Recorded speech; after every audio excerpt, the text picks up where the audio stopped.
Ya, di segmen video kali ini ada pendatang gelap dari Rohingya ini yang mulai belajar bahasa Indonesia, dan seperti apa juga klarifikasi dari pendatang gelap ini ketika ditanya soal membuang-buang makanan, karena beberapa hari yang lalu itu mereka sempat membuang makanan.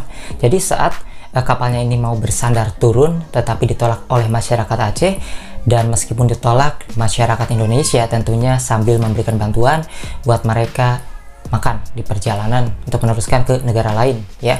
Nah, tapi mereka malah membuang makanannya. Nah, di video kali ini ada klarifikasinya ya. Seperti apa klarifikasinya, dan sepertinya ini bikin ramai netizen nih. Saya tidak bisa menyampaikan. Iya. Salah paham. Ya, jadi karena mereka baru datang, mereka nggak bisa menyampaikan. Saya mau makan pedas. Saya tidak suka ini. Kalau untuk kamu ini kalau kita yang di sini ada ini semua baru. Yang ini baru semua. Kalau sampai 1 tahun ini kan yang dapat kemana arah tempat. Jadi ini cuma salah paham aja katanya. Bukan mereka buang-buang nasi, mereka suka makanan pedas tapi tidak bisa menyampaikan begitu, kata Bang Ali ini, namanya Ali katanya nih. Boleh gak kalau makanan khusus Rohingya ditanya dulu mau makan apa? Kita itu tamu loh, harus hargain tamu, anjir. Ya mungkin itulah ya. Sebenarnya mereka ini katanya suka pedas, jadi makanannya mungkin tidak sesuai mereka ya. Ya harusnya pengungsi mau makanannya kayak gimana pun, yang penting makan aja yang tersedia ya. Tidak boleh seperti itu, kayak mau makan di restoran aja, harus sesuai keinginan, harus makanan favorit mereka. Sepertinya sih itu kesimpulannya ya. Kenapa dibuang, kan bisa dikasih temannya, lagian makan mereka banyak, mereka gak tahu diri namanya. Orang Rohingya masakannya lagi pedas, ada cabai campur merica. Kalau masak saya paham itu, soalnya kerja tinggal dengan kaum mereka, bohong aja. Yang di rusun yang ada di Sidoarjo yang 9 tahun itu, mereka tanpa kerja, punya tempat tinggal, punya uang bulanan, makanan juga ada, fasilitas ada, padahal masyarakat Indonesia gak mendapatkan hal itu. Nah, ini ya menjadi pertanyaan kita, yang menjadi masyarakat Indonesia ini kesel. Ini ketika di camp Minaraya PD, berarti di Aceh ya ini. Ini makanannya apaan? Kayaknya ini opor ayam.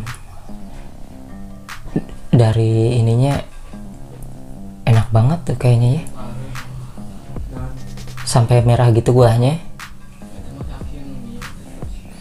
Dari bocil-bocil, orang tua, anak muda, ada semua. Lihat komentarnya.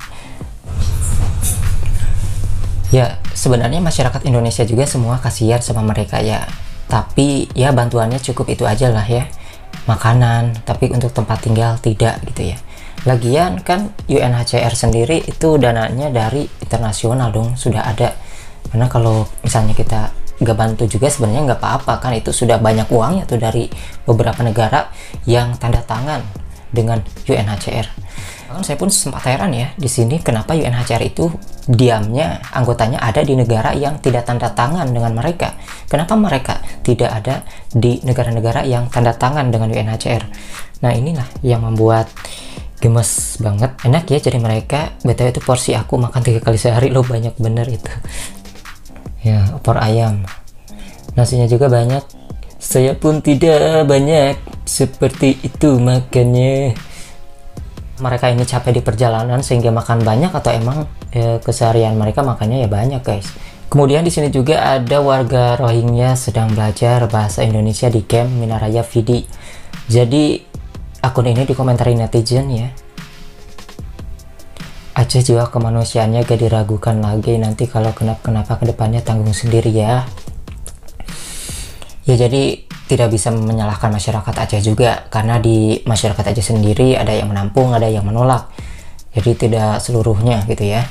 Terserah kalau mau tinggal di Aceh, asal jangan keluar dari Aceh. Buat apa? Apa untungnya ngasih pelajaran bahasa Indonesia untuk warga Rohingya?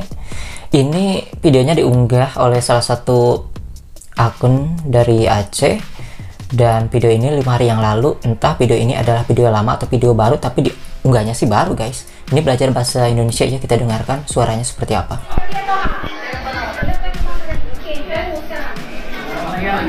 Nama saya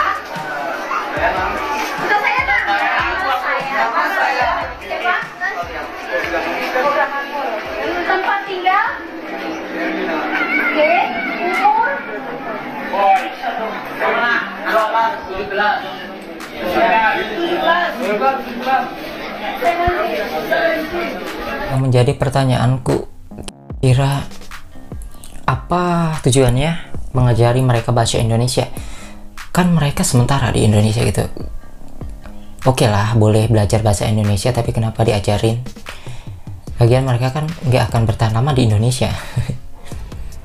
Ya kalau ini sih kayaknya emang dari Myanmar ya, kumpulan dari Myanmar. Kemarin kan yang banyak kabur sih dari Bangladesh teman-teman. Meskipun kita menolak keduanya ya, mau dari Myanmar ataupun Bangladesh, tetapi sekalipun misalnya ini terverifikasi, kalau sudah terverifikasi ya pasti terverifikasi sebagai pengungsi. Tapi kalau Bangladesh enggak, kayaknya nggak bisa diverifikasi, so dia penyusup di antara ini ya. Saya belajar bahasa Indonesia. Anak-anak di sekitaran gue kurangnya pendidikan lah, orang-orangnya dapat belajar ya.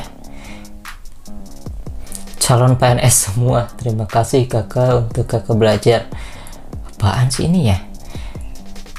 Inilah omongannya gak bisa dipercaya, katanya gak mau menerima Rohingya kok malah dididik bahasa Indonesia. Anjir, kalau ada apa-apa berkuar-kuar. Ya nggak semua masyarakat aja seperti ini ya teman-teman, banyak juga kok yang menolak. Entahlah maksudnya apa ini. Yang pasti kita di sini akan terus mengabarkan jika memang masalah ini belum beres ya, belum diselesaikan sampai pulangnya. Karena kalau misalnya berita ini redup, kita tahunya masuk-masuk aja Rohingya ini, tapi keluarnya itu tidak ketahuan. Kan ini masyarakat Indonesia juga pengen tahu kelanjutannya seperti apa. Apakah berita viralnya masuk doang, terus keluarnya nggak viral? Kan kita harus tahu juga apakah mereka akan keluar lagi atau enggak. Nah, itu saja butuhnya keviralan. Oke. Mungkin itu saja yang kita sampaikan di video kali ini. Semoga video ini bisa menambah informasi buat kalian penasaran apa aja yang terjadi di sana.